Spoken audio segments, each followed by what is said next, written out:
Friends, आज हम आपको सॉर्टिंग के बारे में बताएंगे और सर्चिंग में ये बताएंगे कि जो भी चीजें हम सर्च कर रहे हैं, जैसे कोई एलिमेंट हम एरे में सर्च कर रहे हैं, तो अगर हमें उसकी पोजीशन भी निकालनी है कि वो किस पोजीशन पर है, तो ये हम कैसे निकाल सकते हैं, कैसे देख सकते हैं।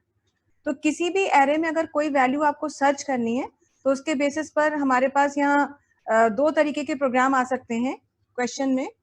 या तो हमको क्वेश्चन दिया जा सकता है कुछ इस तरह से, ये है question, write a program to search an element in an array of 10 integers. 10 integers का एक एरे बनाना है, उसमें वैल्यू मांगनी है, and also print the position where the element was found. और आपको साथ ही साथ ये भी प्रिंट करना है कि वो एलिमेंट हमें किस पोजिशन पे मिला।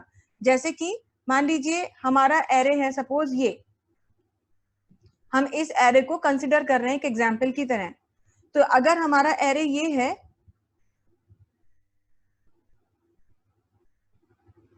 आपकी आवाज नहीं आ रही है मैम, अभी आवाज आ रही है? जी मैम।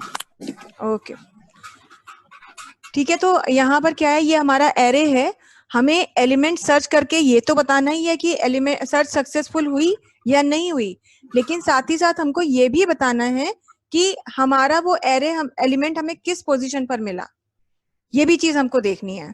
तो ये दो चीजों का हमको यहाँ पर एडजस्टमेंट करना है। तो अगर मान लीजिए हम यहाँ पर सर्च कर रहे हैं 78 को, कि क्या हमारे एरे में 78 नाम ये वाली वैल्यू है या नहीं है, तो हमें ये भी बताना पड़ेगा कि 78 किस पोजीशन पे मिला। तो क्या पोजीशन है, पहला, दूसरा, तीसरा, चौथा, पांचवा, छठा, सातवां, आठवां।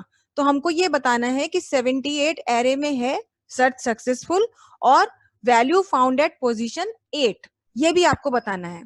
तो अगर इस तरीके का काम आपको करना है, तो आपको इंडेक्स वैल्यू का खास ध्यान रखना होगा, क्योंकि यहाँ पे सारा काम इंडेक्स वैल्यू से ही हो रहा है।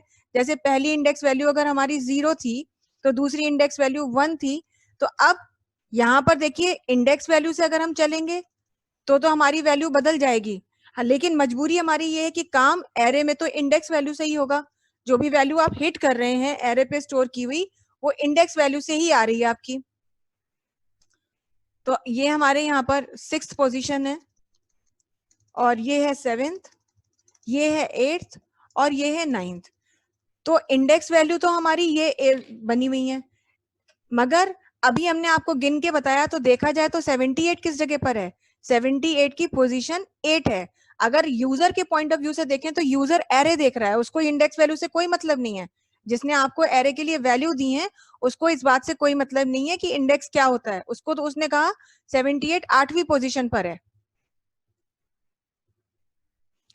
लेकिन अब हमारी मजबूरी ये है कि हमें इंडेक्स से काम करना है, तो हमारे हिसाब से वैल्यू किस पोजीशन पर है, 7th इंडेक्स पर है। तो यही हमें ध्यान रखना है कि जिस इंडेक्स पर नंबर हमको मिल रहा है, उसी इंडेक्स पर नंबर मिलने के बाद इंडेक्स की वैल्यू को यदि हम 1 बढ़ा दें, यानी अगर 7th इंडेक्स वैल्यू है तो पोजीशन क्या हो जाएगी, 8 हो जाएगी। अगर 8th इंडेक्स वैल्यू है तो 9 हो जाएगी। अगर 9th इंडेक्स वैल्यू है तो 10 हो जाएगी। अगर हम 61 ढूंढ रहे होते, तो इंडेक्स वैल्यू 2 है, लेकिन पोजीशन क्या हो गई, 3। ये हमको यहाँ पर ध्यान रखना होगा। तो ये काम करने के लिए हम क्या प्रोग्राम बनाएंगे, हम आपको इस पूरा का, ये जो चीज है हमारी, इसका पूरा प्रोग्राम आपको बना करके यहाँ पर दिखा रहे हैं।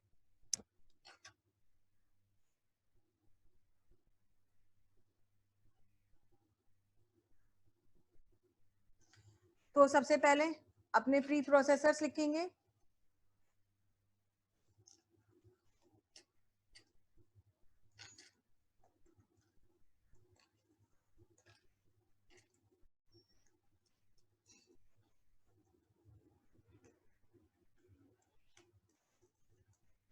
एक एरे बना दिया हमने, जिसका साइज हमने दे दिया 10। फिर एक और एरे बनाया, एक और हमने यहाँ पर वेरिएबल लिया लूप चलाने के लिए। उसके अलावा हमें पोजीशन ढूंढनी है, तो POS ले लिया हमने पोजीशन ढूंढने के लिए, जिसकी शुरुआती वैल्यू हमने क्या दे दी, 0 दे दी। इस पोजीशन से ही हम निकालेंगे कि वो किस जगह पर मिल रहा है। और हमें क्या करना है, लूप चलाने के लिए ले ही लिया है, नंबर मांगना है, तो नंबर मांगने के लिए यहाँ पर हमने n ले लिया।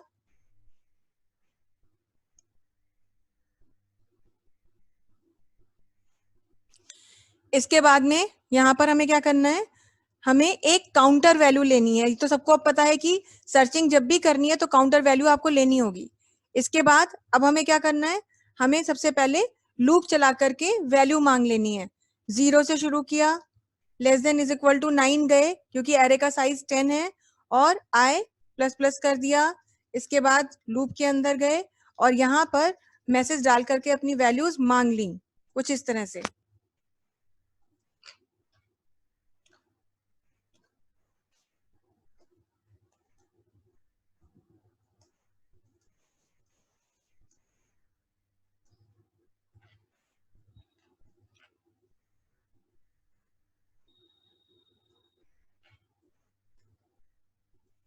तो ये एरे के लिए वैल्यू हमें मिल गई है। ये तो सारी चीजें हम पहले से भी कई बार कर चुके हैं, तो उम्मीद है कि आप लोगों को ये सब चीज आती होगी।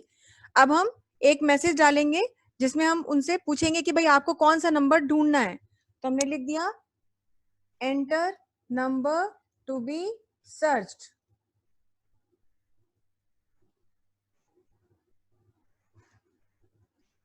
और नंबर को स्कैन कर लिया हमने, और वो वैल्यू हमने n में डाल दी। यहां तक सबको ये चीज क्लियर होगी आई होप। इसके बाद में अब क्या करना है हमको,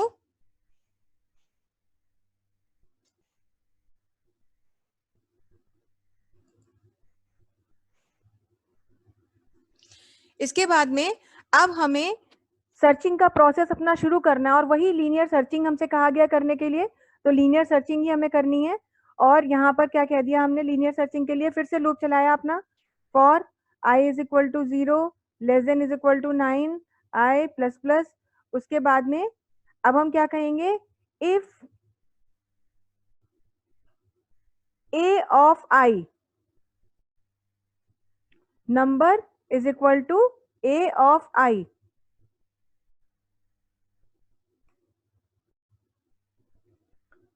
तो क्या करिए, ये कहीं कहीं पर देखिए, ये हम टेक्स्ट एडिटर में टाइप कर रहे हैं तो हो सकता है कि जैसे अपर केस में आ जाए, तो वो आप लोग ध्यान रखिएगा कि अपर केस में नहीं रखना है उसको।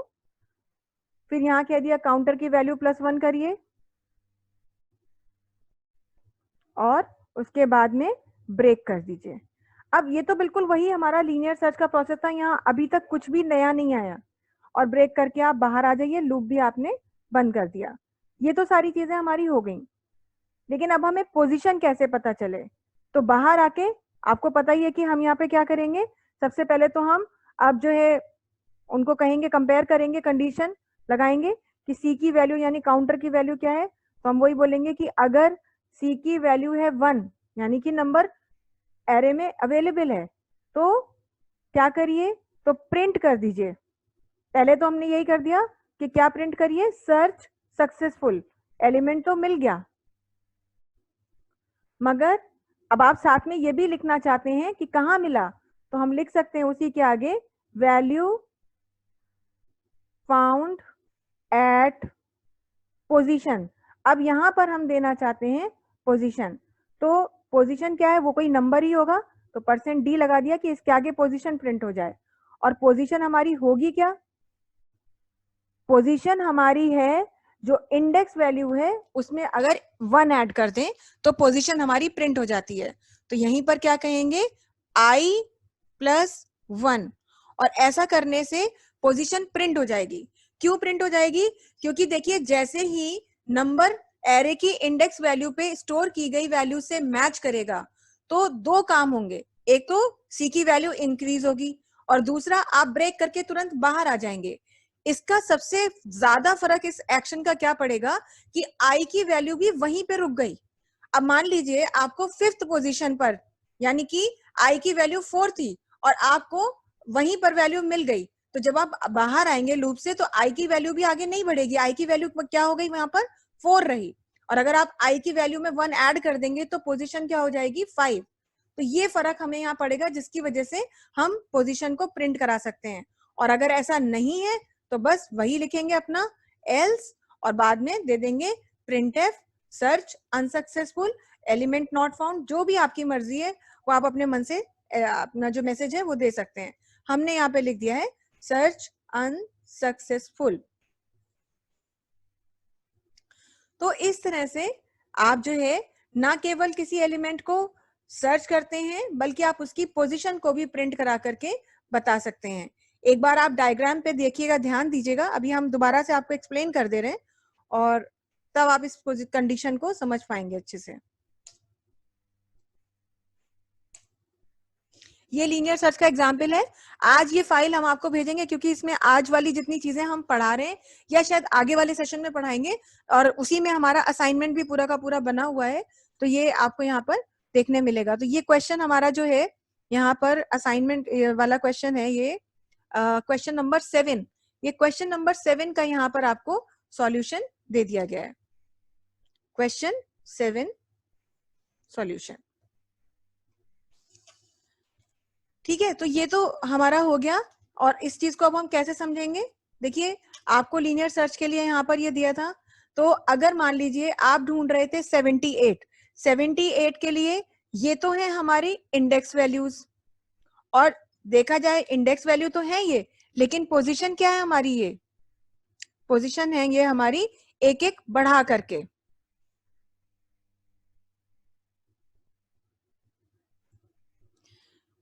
जिसे हमें इंटरनली जो हमें 0 दिख रहा है वो एक्सटर्नली तो 1 है.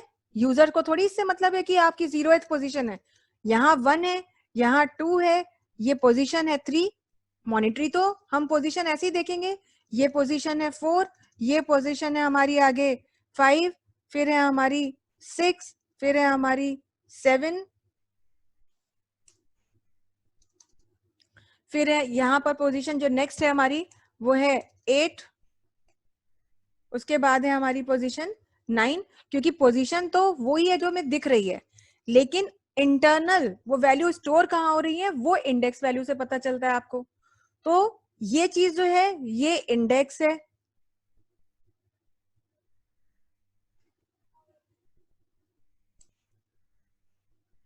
और ये जो है आपकी ये है पोजीशन. तो बस इस चीज का ही हमको यहाँ ध्यान रखना था कि जैसे ही इंडेक्स पे कोई वैल्यू मिले ब्रेक करके बाहर आइए, जिसकी वजह से हमें 7th इंडेक्स पे वैल्यू मिली तो ब्रेक करे तो आई की वैल्यू 7 ही रह गई, और बाहर आके जब i+1 प्रिंट कराया तो पोजीशन प्रिंट हो गई 8. अब आपने ध्यान दिया होगा कि इस प्रोग्राम में हमने पोजीशन के लिए भी एक वेरिएबल डिक्लेयर करा था, POS हमने डिक्लेयर किया था. तो हालांकि वो हमने POS से किया नहीं, हमने डायरेक्टली कर दिया. लेकिन अगर आप पोजीशन निकालना चाहते थे तो यहीं पर जब आपका पूरा लूप वगैरह खत्म हो जाता है तो पोजीशन को आप निकाल सकते थे. Position is equal to i+1 कर देते, तो उससे क्या होता कि पोजीशन की वैल्यू आपको यहाँ मिलती, और फिर आप यहाँ पर जहां i+1 प्रिंट करा रहे हैं वहां पर आपको i+1 प्रिंट कराने की जरूरत ही नहीं थी. आप सीधे पोजीशन यानी POS नाम का वेरिएबल भी प्रिंट करा सकते थे. इस तरह से लीनियर सर्च का एग्जाम्पल लेकर के इसमें इस चीज को यूज करके आप किसी एलिमेंट जो आप ढूंढ रहे हैं उसकी वैल्यू भी फाइंड कर सकते हैं और कि वो अवेलेबल है या नहीं, और ये भी फाइंड कर सकते हैं कि वो आपके एरे में किस पोजीशन पर एग्जिस्ट कर रहा है. आई होप आप लोगों को ये चीज क्लियर हो गई होगी. एक बार दोबारा से क्लास के बाद जब ये फाइल आपको पहुंचेगी तो प्लीज आप लोग इसको ध्यान से देखिएगा. क्लास के लिए जो भी हमारे वीडियोस बन रहे हैं ये सब हम आपको 4 बजे तक भेजेंगे, तो एकदम से आप मत सोचिएगा कि तुरंत ही आपको वीडियो मिल जाएगा या तो फिर डिले हो रहा है. तो क्यों हो रहा है? नेट का इशू तो नहीं है, फाइल मैम ने भेज दी हमें नहीं मिली, ऐसा नहीं है. फाइल आपको 4 o'clock तक ही मिलेगी, बल्कि और 1 घंटा और लगा लीजिए, 5 o'clock तक मिलेगी. मगर एकदम तुरंत से नहीं भेजेंगे क्योंकि इसके तुरंत बाद फिर हमारे और बैचेस भी होते हैं, तो हम उन बैचेस में बिजी हो जाते हैं. जब बीच में टाइम मिलता है तब आपको ये वीडियोस और फाइल्स भेजने का प्रोसीजर हम स्टार्ट करते हैं. ठीक है, यहीं पर एक बात और आप लोगों को प्लीज बता दें कि आपकी जैसे ही ये सेशन खत्म होगा, ये मीटिंग क्लास खत्म होगी, उसके बाद एक और इनविटेशन आपको भेजा जाएगा, और आप सभी लोग वो इनविटेशन एक्सेप्ट करके वापस से लॉग इन करिएगा जो टाइम आपको दिया जाए, क्योंकि उसमें फिर सर आपसे बात करेंगे. कुछ 5-10-15 मिनट का एक सेशन शायद होगा वो, जिसमें सर आपको कुछ इंपॉर्टेंट चीजें बताएंगे. तो प्लीज उस मीटिंग को तुरंत मतलब इग्नोर मत कीजिएगा कि मैम की क्लास तो हो गई, अब क्यों आ रहा है दोबारा से इन्विटेशन. ये invitation just immediately after class आपको मिलेगा। चलिए, तो ये तो हमने आपको बता दिया है। अब असाइनमेंट में एक क्वेश्चन और है जो कि लीनियर सर्च का ही है, ये आप लोगों के लिए समझ लीजिए होमवर्क है। Question number 8 is homework. इसमें क्या करना है, write a program to perform linear search in an array of 10 integers, यानी बिल्कुल वही चीज, 10 इंटीजर्स का एरे है, लीनियर सर्च ही परफॉर्म करनी है। लेकिन यहां पर आपको ये प्रिंट कराना है, print how many times the element was found in the array, यानी एरे में एलिमेंट कितनी बार मिला, एक बार मिला या एक से ज्यादा बार मिला। जैसे इस एरे के एग्जाम्पल को अगर हम कंसिडर करें और हम वैल्यू ढूंढ रहे हैं 78, तो वो एक ही बार था, लेकिन हो सकता है यहाँ पर 78 2 बार लिखा होता, क्योंकि ये तो कोई नियम नहीं है कि एक वैल्यू एक ही एरे में एक से ज्यादा बार नहीं हो सकती, हो भी सकती है। तो अगर ऐसा है तो हमें ये बताना है कि वो वैल्यू कितनी बार मिली। तो ये चीज के लिए पहले थोड़ा सा आप लोग अपना ब्रेन यूज करेंगे, अपना थोड़ा एक्सरसाइज करेंगे ब्रेन की, और कोशिश करेंगे। जो लोग भी प्रोग्राम बनाएंगे वो स्क्रीनशॉट हमें मोबाइल पे भेज सकते हैं, ग्रुप में डाल सकते हैं, और उसके बाद जो है फिर हम आपको देखेंगे कि कितने लोगों ने उस चीज के लिए सही अप्रोच यूज की है। और अगर नहीं होगा तो कुछ लोग तो बैठे ही हैं कि कोई बात नहीं है, हम नहीं भी करेंगे तो क्या है, मैम तो बता ही देंगी। तो ऑफ कोर्स हम तो बताएंगे, हमारी ड्यूटी है बताना। लेकिन अगर आप खुद इंटरेस्ट लेकर के खुद से कोशिश करेंगे अगर, तो आप जब वो चीज, भले ही आपको सक्सेसफुल सॉल्यूशन ना मिले, लेकिन उसके बाद जब आपको सॉल्यूशन बताया जाएगा तो वही चीज समझने में बहुत आसान हो जाएगी आपके लिए। क्योंकि जैसा हम बार बार अपनी हर क्लास में कहते थे पहले भी, आज भी यही कह रहे हैं कि यहाँ पर खुद मरने पे ही स्वर्ग मिलेगा, बिना मरे स्वर्ग नहीं मिलेगा। तो आप हमारे ऊपर तो आश्रित रहें सिर्फ इसके लिए कि गाइडेंस मैम करेंगी, लेकिन प्रैक्टिस आपको खुद से करनी है। इसको आप मतलब ऐसे लेके मतलब कैजुअली नहीं ले सकते कि क्लासेस हो गई, वीडियो हो गए, किताब भी मिल गई तो अब तो सब कुछ पूरी दुनिया हमारे हाथ में है, ऐसा बिल्कुल नहीं है। प्लीज आप लोग क्लासेस के बाद में इन चीजों को रिवाइज करने के लिए थोड़ा सा टाइम जरूर निकालें। चलिए, ये तो बात हो गई सर्चिंग की। काफी हद तक हमने बहुत कोशिश से, और उम्मीद भी है कि काफी लोगों को सब चीज समझ में आई होगी। रेमेडियल सेशन में यही पूछने का हमारा उद्देश्य भी था कि जो चीजें आपको पढ़ाई जा रही हैं क्या वो आप लोगों को ठीक ढंग से समझ में आ भी रही हैं। ज्यादातर स्टूडेंट्स का फीडबैक यही था कि उन्हें वो चीजें समझ में आ रही हैं, लेकिन फिर भी इसके बाद भी यदि किसी को दिक्कत है, इंडिविजुअली हमारे नंबर पे या ग्रुप में मैसेज कर सकता है, सर वाले नंबर पे जो ऑफिस का नंबर है नाइटेक का, तो उसमें आपकी प्रॉब्लम को सॉल्यूशन दिया जाएगा। चलिए, अब बढ़ते हैं हम अपने नेक्स्ट टॉपिक की तरफ। सर्चिंग के बाद हमने कहा था दूसरा जो टास्क हम एरे पे परफॉर्म करते हैं वो है सॉर्टिंग। सॉर्टिंग का मतलब ही है जिसमें आप एरे के एलिमेंट्स को किसी क्रम में व्यवस्थित करते हैं, यानी एरे के एलिमेंट्स रैंडम ऑर्डर में लगे हैं, किसी अरेंज्ड ऑर्डर में नहीं लगे हैं। तो सॉर्टिंग के लिए हम आपको ये भी बता चुके हैं कि सॉर्टिंग के लिए दो प्रोसेस होती है हमारी, एक है सिलेक्शन और एक है हमारा बबल सॉर्ट। आप लोगों को पहले भी इन दोनों का अंतर बताया जा चुका है, लेकिन क्योंकि अब हम ये टॉपिक वापस से स्टार्ट कर रहे हैं तो एक बार फिर से ये चीज बता दें कि सिलेक्शन सॉर्ट और बबल सॉर्ट में बहुत अंतर है, दोनों में कोई सिमिलैरिटी नहीं है। बट प्लीज प्लीज प्लीज, ये बिल्कुल भी डिफिकल्ट नहीं है, ना सिलेक्शन सॉर्ट ही डिफिकल्ट है और ना ही बबल सॉर्ट डिफिकल्ट है। एग्जाम में दोनों में से जो प्रोसीजर स्पेसिफिकली मेंशन्ड होगा, कहा जाए कि सिलेक्शन सॉर्ट परफॉर्म करिए, तो आपको प्रोग्राम सिलेक्शन सॉर्ट का ही लिखना है, क्योंकि दोनों बिल्कुल अलग हैं, दोनों की कोडिंग में कोई सिमिलैरिटी नहीं है। ठीक है, तो अब पहले हम बात करते हैं सिलेक्शन सॉर्ट की। Selection sort, a selection sort algorithm will find the smallest unsorted element in each iteration and add it to the sorted list of elements। ये मेन हमारा इस पूरी की पूरी सिलेक्शन प्रोसीजर का, सॉर्टिंग प्रोसीजर का जो प्रोसेस है वो पूरा मेंशन किया गया है। एक सिलेक्शन सॉर्ट का प्रोग्राम क्या करता है, ये सबसे पहले सबसे छोटा एलिमेंट ढूंढता है। किसमें से ढूंढता है? उस पूरे एरे में से ढूंढता है जिसमें वैल्यूज अनसॉर्टेड ऑर्डर में लगी हैं।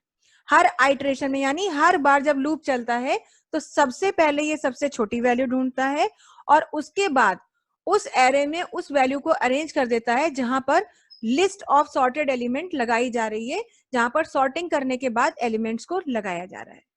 तो यहाँ पर दो बातें आपको बहुत ध्यान रखनी है।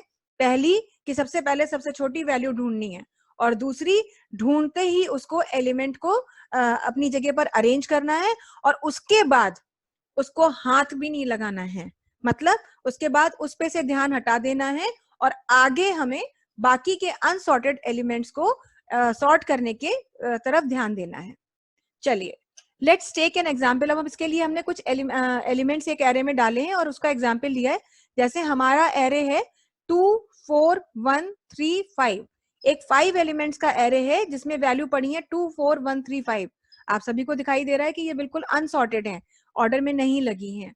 तो अब इसको एक डायग्राम से भी हमने आपको समझाने की यहाँ पर कोशिश की है कि ये किस तरह से जो है आपकी काम करेंगी।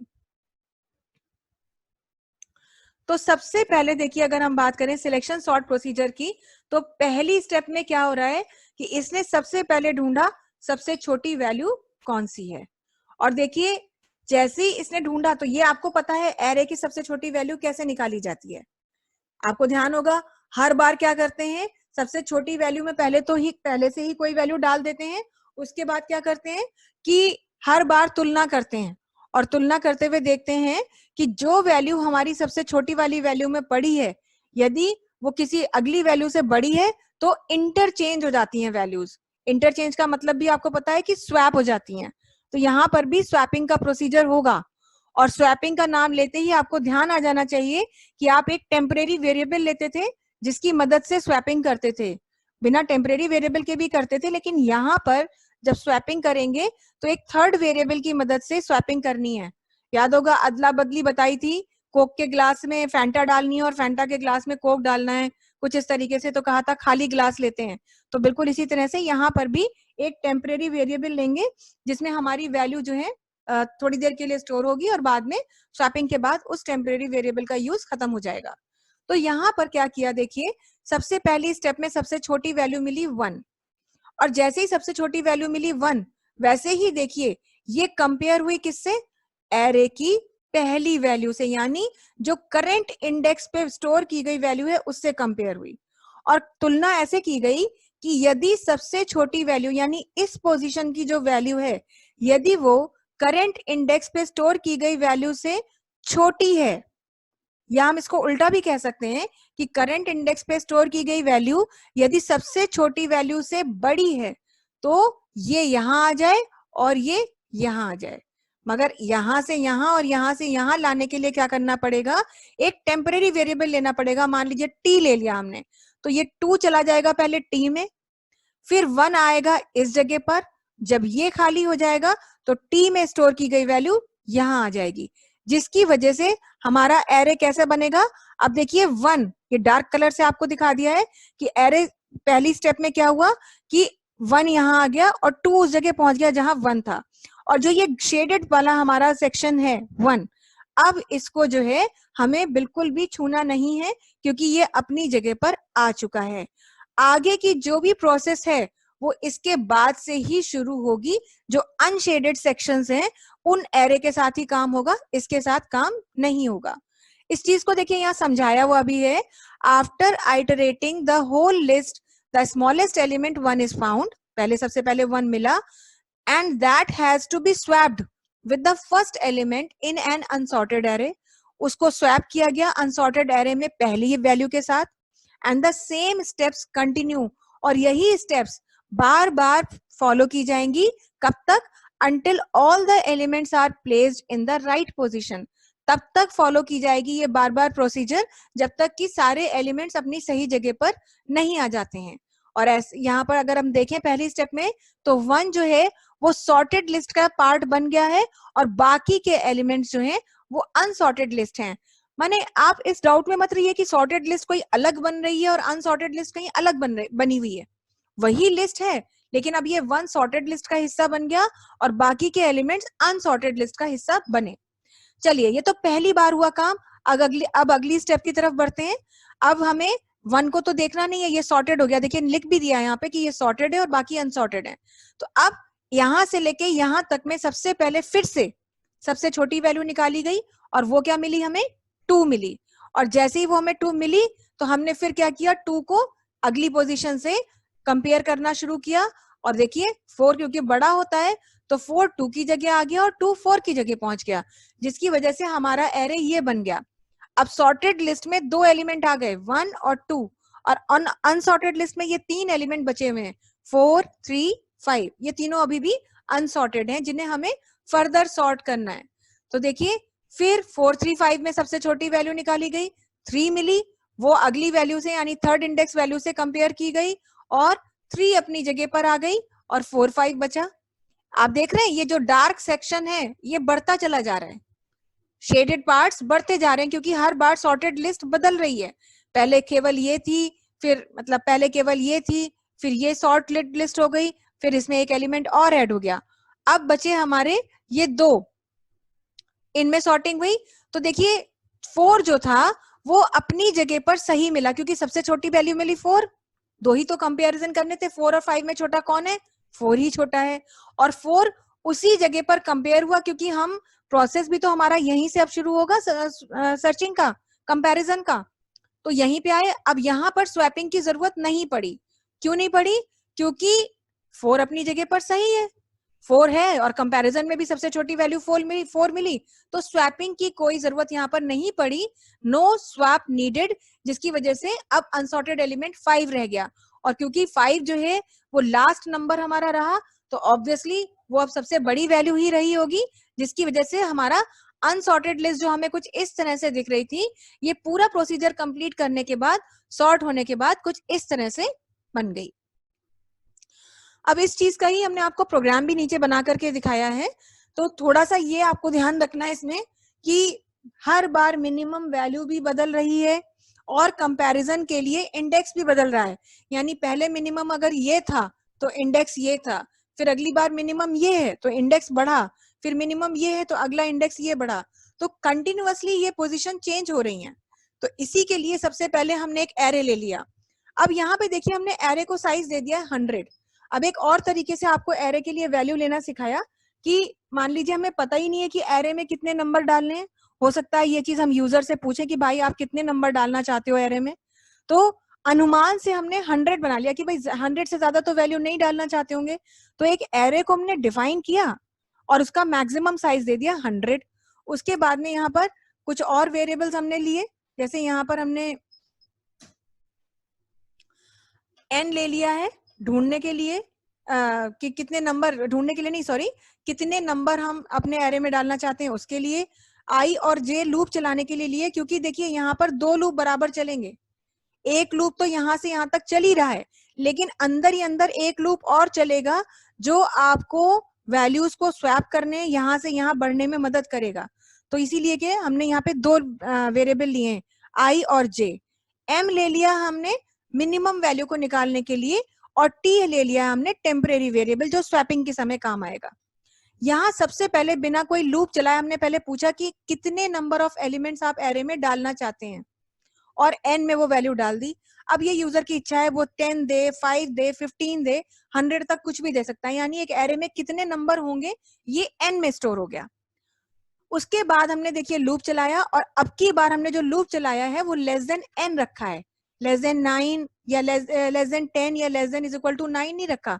यानी अगर हमने किसी से पूछा आप एरे में कितने नंबर रखना चाहते हैं, और सपोज उन्होंने वैल्यू डाली 15, तो 15 स्टोर हो गया n में, और लूप चलेगा लेस देन 15 यानी 14 तक, क्योंकि वो 0 से शुरू होगा, और लूप चला के देखिए ये वैल्यू स्टोर कर ली। अब यहाँ पर देखिए हमारा ये प्रोसेस शुरू हो रहा है, अब तो कुछ और मांगना नहीं है, सिर्फ सॉर्टिंग करनी है। तो पहला लूप हमारा i का चला, पहली वैल्यू से 0 से चला, लास्ट तक चलेगा और आगे आगे बढ़ते रहेंगे, ठीक है। अब सबसे पहले हमें सबसे छोटी वैल्यू निकालनी है, तो पोजीशन के लिए है ये m, जिसमें i की वैल्यू डाल दी, यानी जब जब i की वैल्यू यहाँ बदलेगी तब तब m की वैल्यू भी वही होती जाएगी, तभी तो आगे बढ़ेंगे। अब हमने j एक अंदर और लूप चलाया जो कि i + 1 से चलेगा। इसका मतलब ये हुआ कि जब i 0 होगा तो j 1 होगा, जब i 1 होगा तो j 2 होगा, यानी j हर बार एक बढ़ के चलेगा और लास्ट तक जाए और आगे आगे बढ़ता रहे। और अंदर हमने कहा कि यदि एरे की सबसे छोटी वैल्यू एरे के स्टोर की गई वैल्यू से बड़ी है तो एरे में करंट वैल्यू आ जाए। ये जो स्टेप कर रहे हैं ना, देखिए ये जो लूप चला करके काम कर रहे हैं, ये हम सबसे छोटी वैल्यू निकाल रहे हैं। यहाँ अभी हम स्वैपिंग वैपिंग नहीं कर रहे हैं, यहाँ हम सबसे छोटी वैल्यू निकाल रहे हैं। यानी जब ये प्रोसेस कंप्लीट होगी तो एम में एरे की सबसे छोटी वैल्यू आएगी, जो यहाँ ऐसे निकल रही है कि हम देख के बता रहे हैं कि भाई 1 सबसे छोटा है, 2 सबसे छोटा है। ये चीज हम यहाँ पे इस कोडिंग से कर रहे हैं। अंदर ही अंदर रहते हुए देखिए, अंदर वाला लूप बंद किया और बाहर आकर के चेक किया।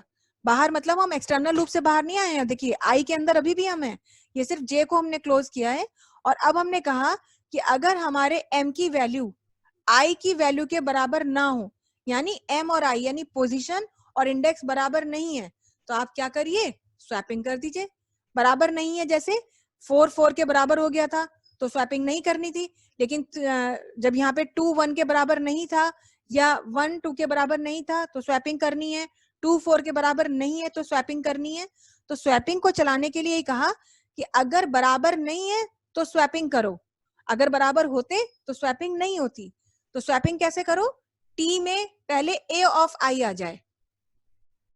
पहली बार जब ये लूप चला होगा तो हमारी एम की वैल्यू 1 रही होगी और ए ऑफ जे की वैल्यू रही 2। तो अब क्या कहा, टी में क्या आ जाए, A of I, sorry A of I की वैल्यू है हमारी 2, तो टी में आ गई ए ऑफ आई, यानी टी में चला गया 2। और उसके बाद क्या कहा, ए ऑफ आई में क्या आ जाए, ए ऑफ एम, यानी एरे की सबसे छोटी वैल्यू। तो अब ए ऑफ आई में एरे की सबसे छोटी वैल्यू यानी हमारी क्या आ गई, 1 आ गई। और उसके बाद क्या कहा है, T A of M is equal to T, A of M में क्या हो जाए, टी की वैल्यू आ जाए, यानी अदला बदली हो गई। इसके बाद ये हमने बाहर वाला फॉर लूप भी बंद किया और सिर्फ लूप चला करके 0 से लेकर के एन तक अपने सॉर्टेड ऑर्डर में अरेंज किए हुए एरे को प्रिंट करा दिया। ये है हमारा पूरा सिलेक्शन सॉर्ट की टेक्निक, जिसको कि आपको बहुत ध्यान से देखना होगा। जब आप इसे समझें तो साथ ही साथ आप इसको भी ध्यान देते रहें। देखिए ये इस एग्जाम्पल जो आपको दिया है हमने, ये डायग्राम, इसको भी साथ साथ समझते रहें। जब इसे साथ साथ समझेंगे तो आपको जो है ज्यादा आसान लगेगा ये प्रोसीजर समझने में। और इसके बाद में जो है आप इसको अपने प्रोग्राम को टर्बो-सी की विंडो में चला के भी देख सकते हैं, ताकि आपको कोई दिक्कत ना हो। और देखिएगा कि अगर आपने चीजों को सही ढंग से किया है तो ये प्रोग्राम आपका सक्सेसफुली रन होगा, आपको कोई प्रॉब्लम नहीं होगी। तो आज ये जो है हमारा यहाँ पर बबल सॉर्टिंग तो हम आज नहीं बताएंगे, क्योंकि दोनों सॉर्टिंग के प्रोसेस अगर एक साथ आपको बता देंगे तो आपको दिक्कत होगी, चीजों को समझने में आप कंफ्यूज हो जाएंगे। तो ये चीज जो है आप लोग थोड़ा ध्यान से देखें और इसको समझें और फिर बताइएगा कि कोई प्रॉब्लम तो नहीं है। तो ये सर्चिंग का प्रोसेस हमने आपको बता दिया, पूरी तरह से लीनियर हो चुका है, बाइनरी सर्चिंग हो चुकी है। फिर हमने आपको ये भी बता दिया है कि अगर आप सर्चिंग में पोजीशन प्रिंट कराना चाहते हैं तो कैसे प्रिंट करेंगे। अब आपको सिर्फ ये करके देखना है कि आप अगर एक एरे में एक से ज्यादा एक सी वैल्यूज हैं तो वो उनकी गिनती प्रिंट करानी है कि वो कितनी बार एग्जिस्ट कर रहे हैं। ये आपको एग्जाम्पल में देना है। और उसके बाद जो है सॉर्टिंग का प्रोसेस समझिए, पहले डायग्राम को समझिए, फिर प्रोग्राम को समझिए और डायग्राम को साथ में रख करके प्रोग्राम को समझिए और उसके बाद प्रोग्राम को टर्बो-सी की विंडो में बना करके देखिए। उम्मीद है इतनी मेहनत अगर आप करेंगे तो आपको पहली ही बार में सॉर्टिंग का प्रोसेस समझ में आ जाएगा।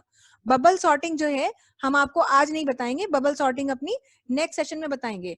हालांकि फाइल हम आपको ये आज भेज देंगे और इसमें ये पूरा लिखा हुआ है, आपका पूरा डायग्रामेटिक रिप्रेजेंटेशन भी है, पूरा प्रोग्राम भी है, असाइनमेंट भी है, क्योंकि कल किसी स्टूडेंट ने बोला था कि मैम असाइनमेंट नहीं मिला हमको, तो आज ही असाइनमेंट भी आपको मिल जाएगा। और इस तरह से जो है उम्मीद है कि आप काम करेंगे, अपना शुरुआत करेंगे। पर आज हम बबल सॉर्टिंग नहीं बताएंगे। और अंत में सबसे अच्छी बात कि कल आपकी छुट्टी है और हमारी भी कल छुट्टी है, क्योंकि कल संडे है और फाइनली संडे आ गया। तो कल संडे की छुट्टी रहेगी, मंडे से हमारा सेशन होगा और सेशन की जो क्लास है भैया वो 9 बजे से शुरू हो जाएगी, क्योंकि बिल्कुल एक लाइन में सीक्वेंस में सारे बैच हमारे शुरू हो गए हैं। तो इसलिए अब 9 बजे तक उठ जाने का आप सभी लोग कष्ट करें, जल्दी जल्दी उठें। रामायण का भी अब रिपीट टेलीकास्ट ही आना है सुबह, तो निश्चिंत रहें कि आपकी रामायण नहीं छूटेगी। आप रात में रामायण देखेंगे, जो आपका नया आएगा एपिसोड वो रात में आएगा और रिपीट होगा सुबह। तो इन सब बातों का ध्यान रखें। बाकी रामायण तो आप YouTube में देख सकते हैं, ऐसी कोई बात नहीं है, लेकिन ये जो रामायण हम पढ़ा रहे हैं अगर ये ना समझ में आई तो जुलाई में इसकी महाभारत हो जाएगी। तो इसलिए ध्यान से इस चीज को समझें, टाइम पर क्लास अटेंड करें, क्वेरीज को जरूर रखें, संकोच में ना रहें। कोई चीज किसी प्रोग्राम में कोई लाइन नहीं समझ में आ रही, उसको सिलेक्ट करें, उसका स्क्रीनशॉट भेजें और पूछ लें कि मैम ये चीज क्यों दी गई है।